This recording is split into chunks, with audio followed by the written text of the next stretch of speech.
दुनिया भर में जियो एक्सप्रेस न्यूज के नाजरीन को अपने न्यूज कास्टर मुज्जीन हुसैन बिलाल की तरफ से अस्सलाम वालेकुम। खबर शामिल करते हैं जिला मंडी बहाउद्दीन से, जहां घरेलू झगड़े से तंग शादीशुदा शख्स ने नहर में छलांग लगाकर खुदकुशी कर ली। नाश की तलाश के लिए रेस्क्यू ऑपरेशन जारी। फालिया के नवाही इलाका कोट रहम शाह के रिहायशी परवेज नामी शख्स का बीवी के साथ अक्सर झगड़ा रहता था।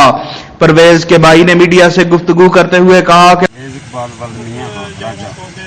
कोट राम शाह ते कोई रंजश दी तो घरों निकलिया थे कोई रंजश बीवी नाल आई जां नहीं अपनी बीवी नाल अगों आके चरोंदा झाल ते आके उस छाल मारी।